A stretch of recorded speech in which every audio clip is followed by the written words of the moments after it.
Most Lucan, Chief Officer replying.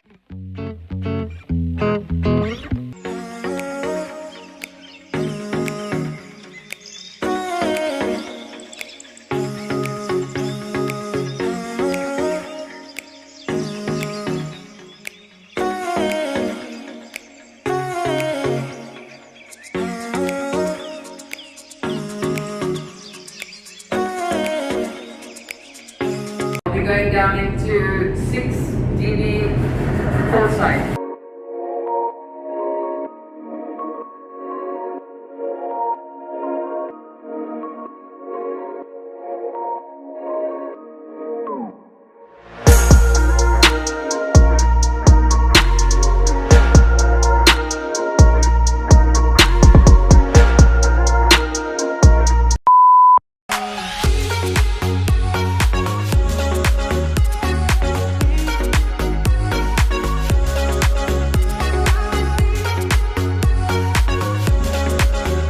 Do I really like my job, or is it all about the money?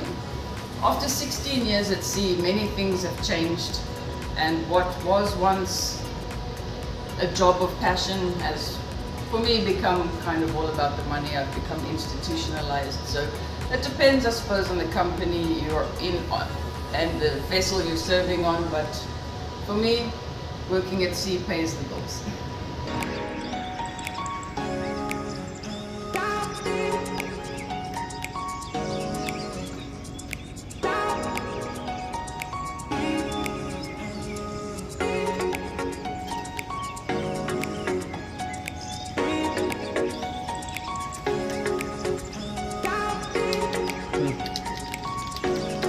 Well, you very rarely see women in the maritime industry unless you go towards things like yachts or passenger liners. But in the merchant navy, container shipping, yes, it is still unfortunately very rare.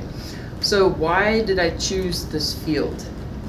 I have family in the South African Navy, but I am not of the military mindset. So this would probably be the better option for those who still want a life at sea, but not necessarily the military type life. And hopefully with the coming years, women at sea will be a less rare find. What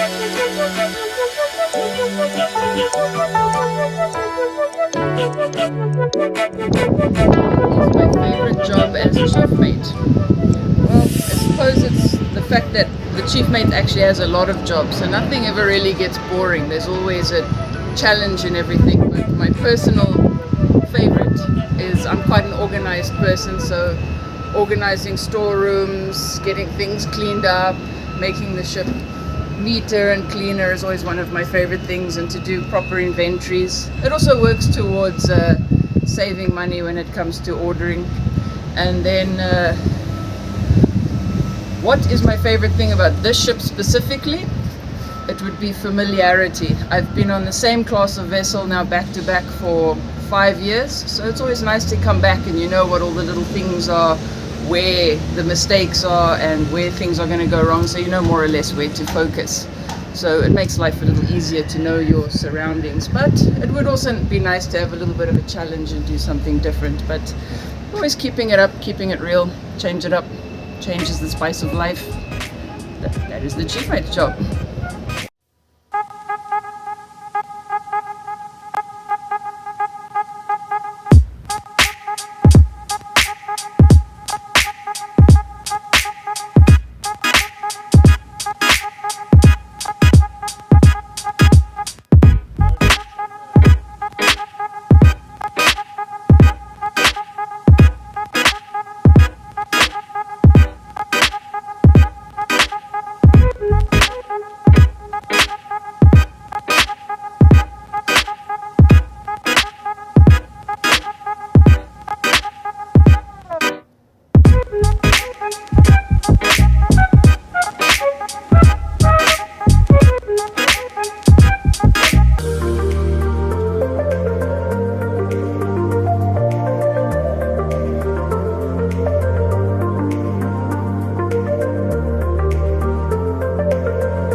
I be able to revive a person from dead?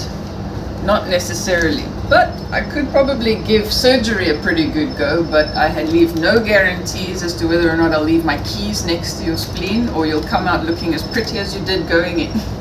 So, what was life like as a cadet? Well, I would have to remember back about 15, 16 years, and the memory's not what it could be.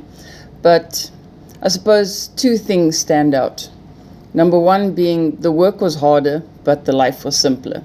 You know, the thought of internet was in the distant future, so there was none of this backwards and forwards constant daily communication from the office and so on. And also, you know, I was a cadet, so I never really bothered with communication to and from the office. So your days you spent just working hard and getting on with the job. And also life was simpler. And the second thing that kind of stands out is the difference in the social aspect between what life was like then and what life is like now. So I remember after dinner in the evenings, we used to have like darts tournaments, or everyone used to sit around in the lounge and watch movies or play games. And people were just generally more social back then. And I suppose now with moving on and the vessels becoming more modern and the introduction of internet on board, people have kind of started to isolate themselves, and now they just want to be binge watching series in their cabins or playing on their phones. So life is a little bit more lonely now than it used to be back in the day, but we move on. And a specific job that stands out that I didn't particularly like as a cadet, I mean, you certainly didn't want to show a keen knowledge of doing anything, otherwise that tended to become your job, such as I was pretty good at stenciling, and then soon after that, that was pretty much the only thing I was doing. But a particular job that I was given, and I suppose anyone who's ever sailed on a West African ship and had to do this will understand, is cleaning the bilges on a vessel that calls to West Africa, and having to deal with nice big steamy piles of human excrement.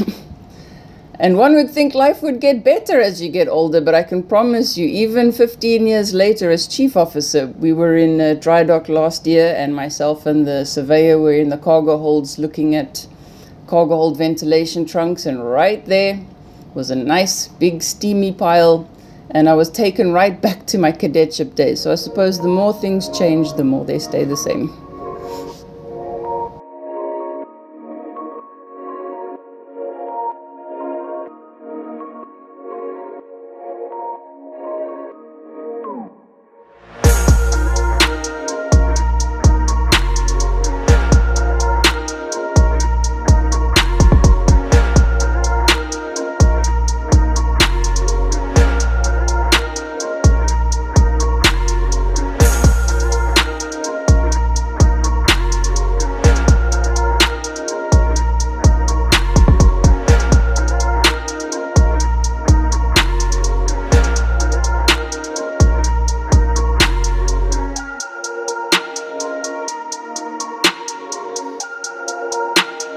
So when I'm planning to take my master's exam, one has to understand the process of how these things work. So as chief officer, I enjoy my job, but I never thought I would actually become chief officer. A few years ago when I was second mate, I thought that would be the limit of where I went. Because when you're looking as a junior officer to the higher ranks, it always looks difficult, or you think you're never going to be able to do it, or it's not really for you.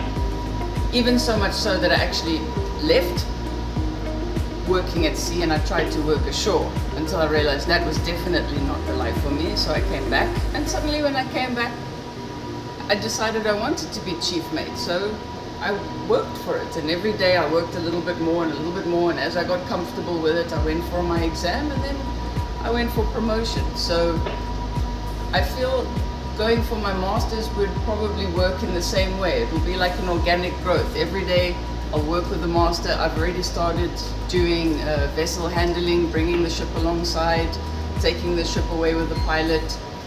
doing month-end paperwork with the master. So slowly, step by step, until such time as I become comfortable enough with the job and confident enough in myself, I will take my exam, and one day I will get the fourth stripe. So.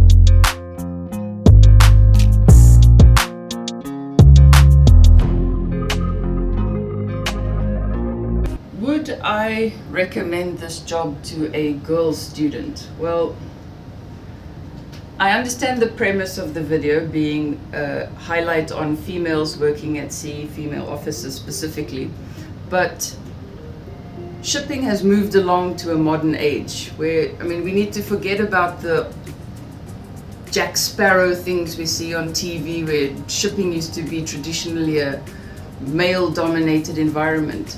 With modern times and modern technology, anyone can work at sea. So if you have the constitution and the work ethic to put in what is required, then I would recommend it to anyone. And of course, girls can do anything. So of course I would recommend it to female students. I myself, having come through the ranks. And also the job description doesn't discriminate between male or female. So regardless of however you identify yourself, the job remains the same, which is a nice part of this industry. So with the modern times, shipping moves along and women can do anything. Thank you for wishing me all the best, and I wish all the same to you. And also, after so many years in the industry, I'll just give you a couple words of advice. You've worked for your money, you've worked hard, spend it.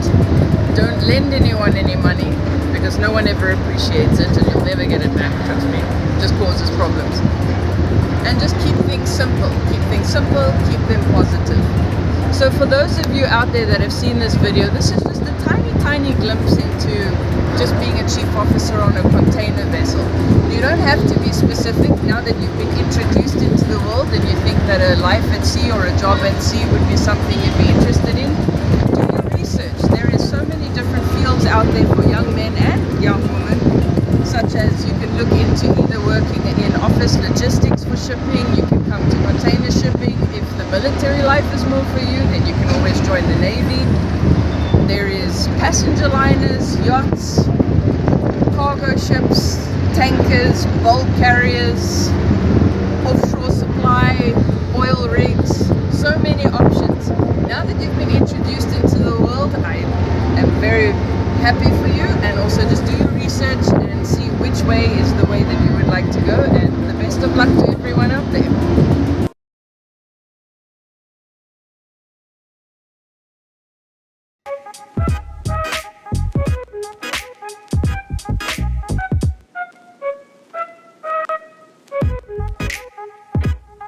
Is this the thing about all the best, yeah?